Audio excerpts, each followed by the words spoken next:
Banjir merendam sejumlah wilayah di Bekasi kemarin juga turut membuat salah satu SPPG di Bekasi terdampak. Saya akan langsung mengajak Anda melihat seperti apa suasana bersih-bersih di SPPG karena banjir yang kemarin merendam itu untuk di SPPG Bekasi sendiri juga merendam sekitar kurang lebih ketinggiannya sampai 1 meter dan tentu berpengaruh juga kepada beberapa bahan makanan. Saya akan ajak Anda bersama saya sudah ada Prof. Dadan Hindayana, Kepala BGN, ada Prof. Ini juga ya ada Pak Rahmat Pambudi di sana, Kepala Bappenas, nanti juga akan bergabung bersama kami.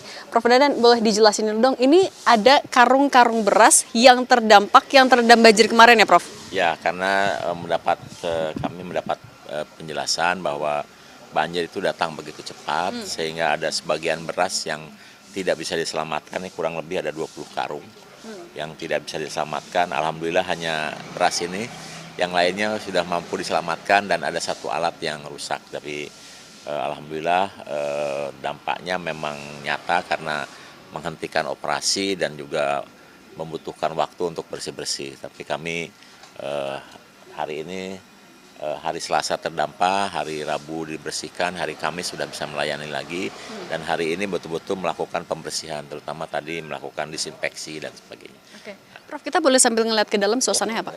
Prof, tapi ini 20 karung beras, masing-masing berapa? 50 kilo ya Pak? Prof? 50 kilo ya, kurang lebih harganya sekitar 600.000. Berarti kerugiannya kira-kira gara-gara banjir berapa Prof?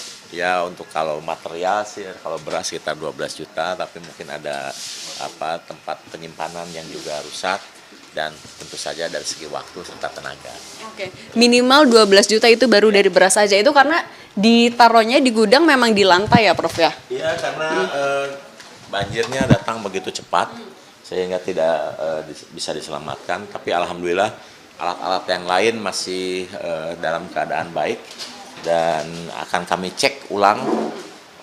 Kebetulan metode pembagian makanan pada saat Ramadan kan banyak kering, jadi tidak masak ya. Jadi alat-alat ini tidak terlalu banyak dampaknya terhadap pelayanan, dan ini harus kami cek dulu, kami pastikan apakah ada konsleting, ada kerusakan di dalam atau tidak. Karena memang banyak alat elektronik juga ya. Prof, kulkas, di situ jadi ada cooler ya Prof ya? Iya, betul. Oke, juru kamera Fariska akan menunjukkan juga kepada Anda ini, saudara, ada bekas banjirnya yang kemarin. Ini bekas lumpur ya Prof? Ini kalau di dalam sekitar, ini mungkin 50 cm kali ya Prof? Ada sekitar 60-an. 60 cm. 60 cm. 60 cm ini pun juga karena posisi ubin lebih tinggi daripada di luar. Kalau di luar kurang lebih sampai 1 meter ya Prof? Iya, betul. Nah, Prof, ini kan dari batasnya aja kelihatan. Ini berarti untuk tray makanan, kemudian juga alat-alat kan berarti terendam juga. Betul. Itu ada yang rusak nggak Prof? Sementara nih kalau ini kan tidak ada kaitannya ya dengan banjir, jadi mudah dibersihkan. Tapi yang elektronik ini kami mau cek melalui teknisi. Yang sementara ini kan kita tidak gunakan karena belum masak ya, karena kami melayani dengan makanan yang kering. Alhamdulillahnya terjadi pada saat metode pelayanannya berubah gitu. Kalau ketika kami harus masak mungkin nanti berhentinya lama. Jadi begitu banjir 2 hari kemudian kami sudah bisa melayani lagi kebutuhan untuk anak-anak yang berpuasa gitu. Tapi proses pembersihannya kan pasti juga kendala banget ya Prof? Ya, betul. Oke. Kalau tadi juga saya sempat ngobrol dengan Kepala SPPG, seluruh karyawan, kita akan ke sini, seluruh karyawan total sekitar 47 karyawan dikerahkan semua karena untuk bersih-bersihnya ini lumpur dan banyak sekali yang terendam. Ini kan ada gudang Prof, mungkin juga boleh dikasih lihat dong Prof. Dan ini yang mana nih? Selesai didesinfeksi. Oh, udah didisinfeksi. Ya, sudah disinfeksi tadi pagi ya. Oke. Nah, ini gudang, ini beras kemarin yang di sini ya Prof? Ya. Beras memang disimpan di sini, yang di bagian bawah terkena, yang bagian atasnya alhamdulillah masih bisa selamat, tapi 20 karung ya kena. Oke. Berarti kalau yang ini dipastikan masih kualitasnya masih bagus Masih untuk bagus. MBG? Ini kering ini. Ini kering semua? Masih Oke. bisa digunakan. Mana lagi Prof gudangnya mungkin yang bisa dikasih lihat ke Kompas TV? Oh, kalau ini untuk penyimpanan kering, dan kebetulan ada raknya, yang bagian bawah sudah dibersihkan. Ini yang baru-baru masuk karena ini memang untuk pelayanan khusus bulan Ramadan ya.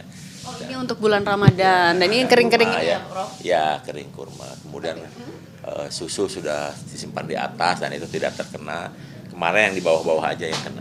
Nah, Ini kalau yang di bawah kan ini kayak kota kurma Ini juga di baru bawah. masuk ini. Oh, ini baru masuk. Baru masuk ya. Berarti Jadi ini sebelumnya tuh kosong. kosong ya. Oh iya, untuk kebutuhan. Oke. Tapi untuk di SPPG sini biasanya bisa melayani berapa porsi? Ada 3.400. 3.427. 3.427 siswa. Kurang lebih 7 sekolah isi 7 sekolah dengan B3-nya sebanyak 323 penerima manfaat. Oke. Nah, Prof kan kemarin juga yang banjir bukan SPPG aja, tapi juga sekolah-sekolahnya. Itu gimana? Tetap nggak distribusinya? Kemarin kami sudah melayani di hari Kamis Yes. dan itu sudah dikirimkan ke sekolah-sekolah.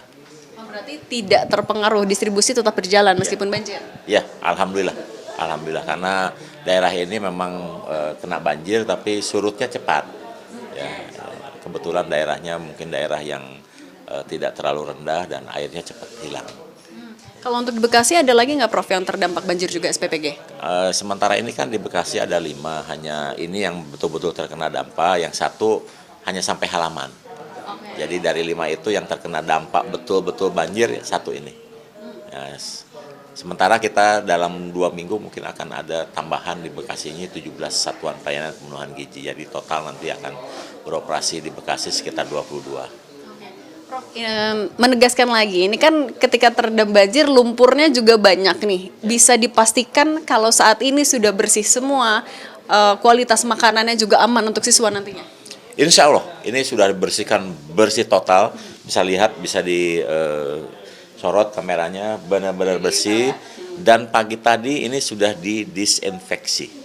Jadi kami pastikan selain tidak hanya dibersihkan, tapi juga betul-betul didisinfeksi untuk mengantisipasi adanya ya mungkin mikroorganisme yang masih tersisa, sehingga kami harus betul-betul lakukan langkah yang lebih memastikan mikroorganisme tersebut tidak aktif lagi. Oke, baik. Prof Dadan, saya izin lanjut ke Pak Rahmat dulu, boleh ya Prof? Oke, nah kalau tadi penjelasan juga dari Kepala SPPG, banjirnya kurang lebih Selasa malam, jam 9 malam, kemudian Rabu pagi ketika surut langsung dilakukan pembersihan. Dan memang butuh waktu, karena tidak hanya bagian gudang tadi, kemudian tidak hanya untuk tempat elektronik, tray makanan, kemudian juga bagian dapur juga kalau dari dokumentasi yang kami dapatkan juga sama-sama terendam. Saya ajak Anda langsung, Pak Rahmat, apa kabar? Alhamdulillah, terima kasih. Alhamdulillah, Pak Rahmat, ini kan banjir yang jadi SPPG terdampak karena banjir. Sebenarnya tapi kalau untuk penanganannya untuk bencana alam kayak gini, anggarannya sudah disiapkan juga Pak, masuk Ya, kalau anggaran tentu saja persiapannya tergantung dari kondisi lapangan ya. Tapi Kepala Badan Gizi selalu siap untuk kondisi yang paling buruk ya. Jadi kita selalu mitigasi bencana, itu selalu di bagian dari antisipasi. Seperti hari ini kan cepat ditangani, bahkan penanganannya bukan hanya dari Badan Gizi saja, tapi saya lihat dari pemilik dapur, pengelola dapur pun juga cepat sekali bereaksinya. Penyelamatan peralatan, kemudian juga yang paling penting adalah pembersihan dapur kembali sampai nanti suatu saat bisa digunakan setelah melalui inspeksi ya. Karena faktor higienis menjadi faktor yang paling penting dalam program makan gizi selain aspek nutrisinya. Tapi kan juga force major gini bisa terjadi tidak hanya terkait banjir Pak, tapi juga bencana alam lain itu juga sudah dipetakan ya artinya? Ya, kalau yang memetakan itu Badan Nasional Penanggulangan Bencana. Kebetulan Bappenas juga berkoordinasi dengan BNPT ya. Saya sudah berapa kali menemui atau menelpon juga Kepala Badan Nasional Penanggulangan Bencana dan BNPT selalu siap siaga. BNPB, maaf bukan BNPT, BNPB, Badan Nasional BNPD, Badan Nasional Penanggulangan Bencana, ya benar. Pak Suharyanto kepalanya, ya, betul. Pak Rahmat, tapi juga mungkin menegaskan kembali, meskipun terjadi force major atau banjir seperti ini, MBG akan tetap bisa berjalan lancar. MBG harus berjalan lancar, apalagi bukan hanya kepala badan yang ikut meriksa dan mengawasi, Bapak Presiden sendiri kan sudah turun langsung. Ya, jadi ini bukan hanya ini program nasional. Karena itu Badan Perencanaan Pembangunan Nasional pun juga harus selalu aktif terlibat. Mulai dari perencanaan sampai pelaksanaan juga kami harus aktif. Pak Rahmat Pambudi dan Prof. Dadan Hindayana. Terima kasih, ini eksklusif buat Kompas TV ya, Prof. Iya. Iya. Ini sebetulnya begini, selain satuan pelayanan ini untuk melayani penerima manfaat dalam jangka panjang, fasilitas-fasilitas kita itu untuk juga dipersiapkan cepat tanggap bencana. Ya, makanya nanti kalau ada kejadian-kejadian seperti ini, kita akan cari tempat yang lebih tinggi agar kalau terjadi bencana justru yang nanti memasok makanan ke seluruh masyarakat yang terdampak adalah satuan pelayanan pemenuhan gizi ini. Ketika nanti program ini sudah menyebar ke seluruh Indonesia, sudah ada 30.000 satuan pelayanan, Indonesia akan siap tanggap bencana. Oke, Prof. Dadan, terima kasih banyak. Untuk kerugian di SPPG Bekasi ini juga masih dihitung karena selain karung beras, tapi juga masih menunggu teknisi dulu untuk barang elektronik apakah ada kerusakan atau tidak. Karena memang arahannya untuk tidak digunakan terlebih dahulu untuk menghindari adanya potensi korslet. Nah, nanti dari pemerintah atau BGN juga akan menyiapkan, sudah melakukan pemetaan juga tadi bersama dengan Bappenas untuk menghindari juga ataupun coba mengantisipasi apabila ada force major di titik-titik yang akan menjadi SPPG ataupun juga tempat distribusi MPK. Cindy Permadi, Feriska Immanuel, Kompas TV, Bekasi, Jawa Barat.